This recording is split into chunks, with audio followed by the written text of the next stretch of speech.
Hello மக்களே, கார வடை சாப்பிட போலாமா? ஆமாங்க, மதுரையில சின்ன சின்ன தள்ளுவண்டியில இந்த மாதிரி கீரை வடை, கார வடை எல்லாம் நிறைய இடத்துல பார்த்துருப்பீங்க. அந்த மாதிரி நம்ம காலவாசல்ல பைபாஸ் ரோட்ல ராம்ராஜ் ஸ்டோருக்கு பக்கத்துல இருக்கிற ஒரு சின்ன கடைக்கு தான் நம்ம இன்னைக்கு வந்திருக்கோம். மதுரையில இந்த கீரை வடை ரொம்ப ஃபேமஸுங்க. நிறைய இடத்துல டவுனுக்குள்ள எல்லாம் போனீங்கன்னா ஏகப்பட்ட இடத்துல கீரை வடை போட்டுட்டே இருப்பாங்க. அங்கங்க கூட்டம் நின்றுகிட்டே தான் இருக்கும். ஆனா எல்லா இடத்துலயுமே ஒரே மாதிரி டேஸ்ட் சூப்பரா இருக்கும். சௌராஷ்டிரா தான் மோஸ்ட்லி இந்த வடை போடுவாங்க. அவங்க தான் ஃபேமஸ் இதுக்கு. நாங்க இங்க என்ன ட்ரை பண்ணியிருந்தோம் தான் பார்க்க போறோம். இங்க வந்து கார வடை இருக்கு. அதுக்கப்புறம் கீரை வடை, மிளகா பஜ்ஜி, போலி எல்லாமே வச்சிருந்தாங்க. எல்லாமே ரொம்ப ஃப்ரெஷ்ஷா அப்பப்போ போட்டு தராங்க.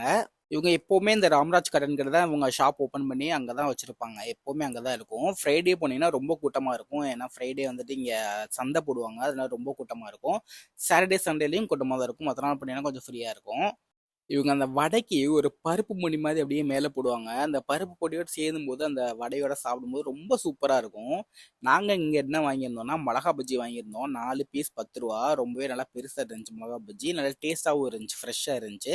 அந்த பொடியோட போட்டு சாப்பிடும்போது ரொம்ப சூப்பராக இருந்துச்சு. அடுத்து எப்பவும் இங்கே ஃபேவரேட்டான கீரை வடை வாங்கியிருந்தோம். அதுலேயே அப்படியே அந்த பருப்பு பொடியை போட்டு சாப்பிடும்போது ரொம்ப அல்டிமேட்டாக இருந்துச்சு டேஸ்ட்டு. 4 10 ரூபா, ரொம்ப நல்லா இருந்துச்சு. அப்புறம் கார வடை வாங்கியிருந்தோம். நீங்களும் இங்கே போனீங்கன்னா ட்ரை பண்ணி பார்த்து எப்படின்னு சொல்லுங்கள். தேங்க்யூ.